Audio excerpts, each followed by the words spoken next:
आउज़ुबिल्लाहिमिनश्शैतानिर्रजीम बिस्मिल्लाहिर्रहमानिर्रहीम।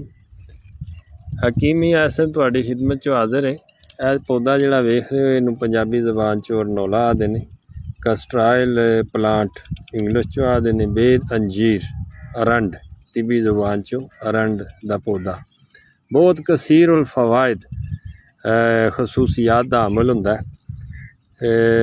इस नू आम तौर ते बंदे चंद एक चीज़ों वास्ते यानी इसके बीज जोड़े ने वो यूज़ करते हैं कि इसका आयल निकाल के ते कब्ज़ के वास्ते 20 तो 30 ग्राम अगर दुध गर्म दे विच पा के लिता जाए तो दायमी कब्ज़ नू ये इंशाअल्लाह ठीक करता है। बवासीरी मस्या वास्ते बहुत अच्छा है। इसके पत्ते ने, यह पत्ते जोड़े ने ना इन्हां नू कुट के इसकी नुगदी बना के तुसी मक्कद दे उत्ते जिहड़ा है ना मस्या दे उत्ते बन दिओ ते जनाब बवासीरी मसे जिहड़े ने वो ठीक हो जाते।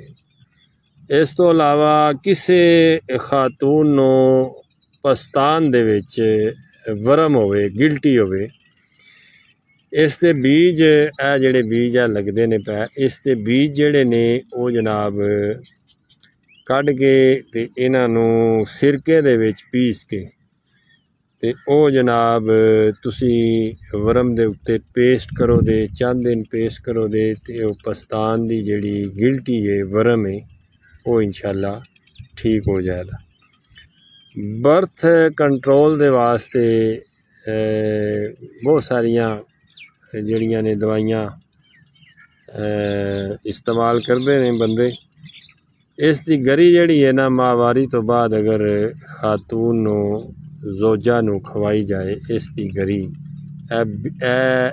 इसका फल लगे है इसके विचों इसका बीज निकले दा, बीज नू छिला दे ते उसके विचों गरी निकलेगी। इसकी गरी जिहड़ी है ना वो जनाब माहवारी तो बाद औरत नू खिलाई जाए तो 1 साल तक कमल नहीं होंदा, लेकिन 100% अथेंटिक और मुजरब नहीं है। तकरीबन 50 तो 60% मुजरब चीज़ है।